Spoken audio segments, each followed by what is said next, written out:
የአቢጌል መጨረሻ እስር ቤት ሆነ። ክፉ ሰው ለመቼ ነውና ስራው ራሱ ከመመቀመቅ ይጨምረዋል።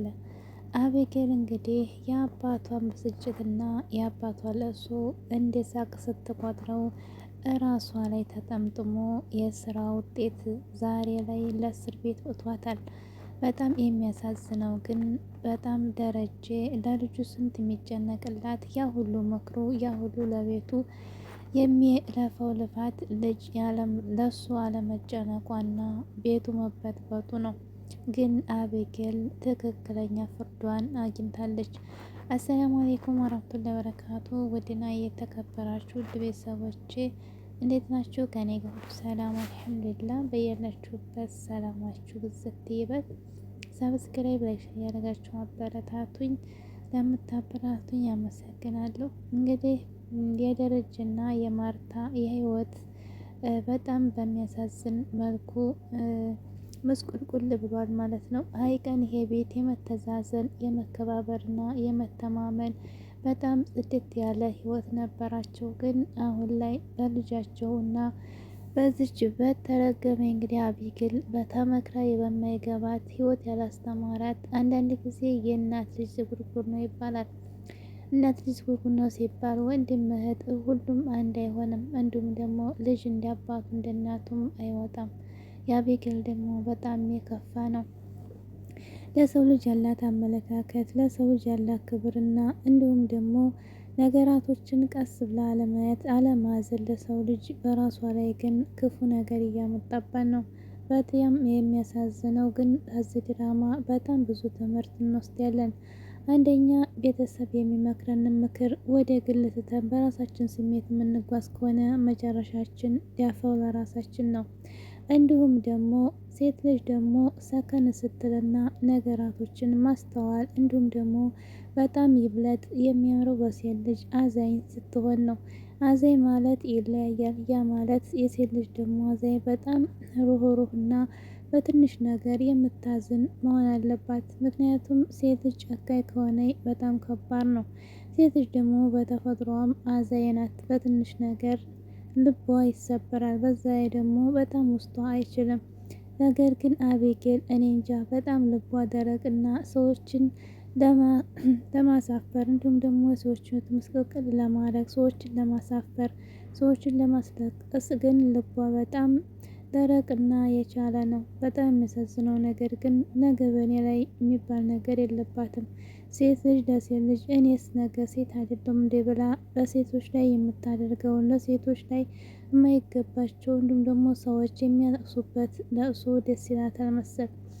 እንግዲህ አቢጌል በመጨረሻዋ ግን በጣም የሚያሳዝን መልኩ የህይወቷ ምስቅልቅል እስከ ቤተሰቦቿ አውጥተዋለች። ባሰበችው ሳይሆን ባላሰበችው የስራ ውጤት አግኝታለች። ግን በዚህ መሀል የሚያሳዝነው ምስቅልቅል ያለባቸው ህይወት ማርታና ባልተቤቷ ደረጀ ነው። ሀይቀን እንደነሱ ጥረት እንደነሱ ለልጆቻቸው ታማኝነት እንዲሁም ደግሞ ለክብራቸው እንዲሁም ደግሞ ለቤታቸው ያላቸው ሀቂቀን በጣም ከባድ ነው። ግን እነሱ ደግሞ አቢጌል የምትባለው ልጅ ከእነሱ የወጣች አትመስልም። ምከረው ምከረው እምቢ ካለ መከራ ይምከረው ይባላል። አቢጌል እንግዲህ አባቷን በጣም ፈትነዋለች፣ በጣም አስለቅሰዋለች፣ ህይወቱን ዝብርቅርቅ አድርጋበታለች። እሱም ደግሞ የዳጣንና የሰላምን ህይወት ከእሱ ጋር አገናኝታ ግዴታ ለእናቷ እናገራለሁ እያለች የሰዎች ስፈለፍል በዛ ሁሉ ጭንቀት የተጨነቀበት ሲያሰው ዛሬ ግን ዝብርቅርቅ አድርጋ መጨረሻ ላይ ዳፋው ግን ለራሷ በቅቷል። በጣም ደስ የሚለው ነገር ግን እንደዚህ ዋጋዋን ስታገኝና የአባቷ የተጨነቀው ለትዳሩ ለሚስቱ ለልጆቹ በጣም ብዙ ጊዜ ተጨንቋል። ምክንያቱም ትዳሬን አፈረሰችው የገዛ ልጅ እያለ በሀሳብ እንቅልፉን አጥቷል። ዛሬ ግን እስኪ እሷ ጭንቀት ምን አይነት እንደሆነ እንደዚህ ተሞክረው ሀይቀን ዛሬ የሰራነው መልካም ለነገ ራሳችን ላይ ይመጣል። ዛሬ ክፉ ብንሰራ ነገ በራሳችን ላይ ክፉ ይመጣል። እና አቢጌል ግን ምንም እንደ ሴት ልጅ ማንነቷ ያልሆነና ጨካኝ ናት። ሀይቀን ከሰው ልጅ ግን በጣም በሚያሳዝን መልኩ እንግዲህ ይሄ ያጋጥመኛል ብሎ ሳያስብ እንዲሁም እንግዲህ ጓደኛውን አጥቷል። ወደድኩሽ ስትባል ለግድያ በታለች።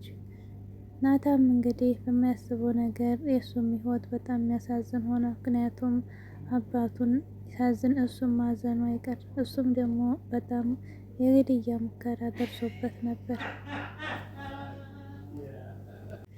ትናንትና ወደ ውጭ ሂጂና ተማሪ ራስሽን ወቂ ሲላት አባቷን ቢያለችውም ዛሬ ግን ከህግ ለማምለጥ ወደ ውጭ ስደዱኝ እያለች ስታገል ይዛለች።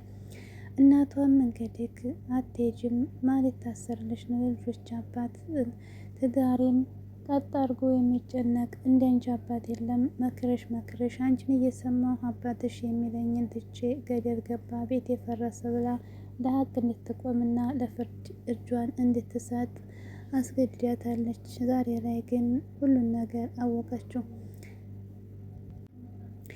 ደረጀም እንግዲህ ትናንትና የኔን ህይወት ምስቁልቁል ለማድረግና የሰውን ኑሮ ለማመሰቃቀል አንቺ ሀቅ ይውጣ እያልሽ ነበር።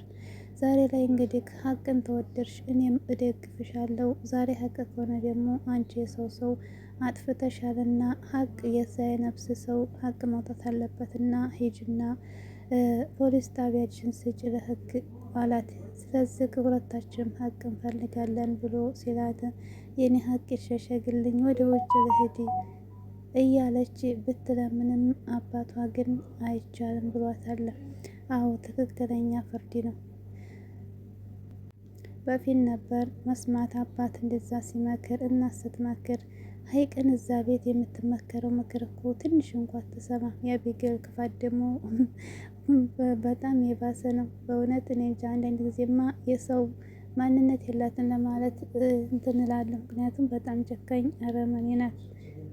ተሷ ብዙ ነገር እንማራለን። አንዳንድ ጊዜ በማያገባን ነገር እንገኛለን። ሀይቅን ለሰው ልጅ አዛኝ ነው። መልካም መሆን አለብን። ክፋቷ መጨረሻዋ ጉድጓድ ማሰላት እንጂ ምንም አላገኘችም። በራሳችን ላይ የማንወደውን በሰው ህይወት እየገባ መስኮት የምናደርግ ማን ነው? ይሄ ድራማ ባጭሩ ቁም ነገረኛና ለሰው ልጅ ትምህርት የሚሰጥ ነው። በስተመጨረሻም እንግዲህ ደረጀ ሰላም ወንድ ልጅ በመውለዷ ደስ ብሎታል። ነገር ግን ማርታን እንግዲህ የምታሳዝን ባለቤቱ ስለሷ ደግሞ ይጨነቃል። በስተመጨረሻም እንግዲህ አቢጌል ወደ ፖሊስ ጣቢያ አልሄድም አሳፉኝ ወይም ደግሞ ወደ ዘመድ ጋር ልሄድ ያለች እናቲቱ በማን ቀን ያላከበርሻቸውን የሰደብሻቸው ዘመድ ህይወት አለና ነው አለቻት። ስራ ሁሉም በሁሉም ነገር የእሷ ትናንትና መልካም ነገር ስላስቀመጠኝ ዛሬ ግን ሲጨንቃት ወደ የት ትሽሽ? አቢጌል እንግዲህ ወደ ፖሊስ ጣቢያ እንድትሄድ አባቷ አረጋግጦላታል።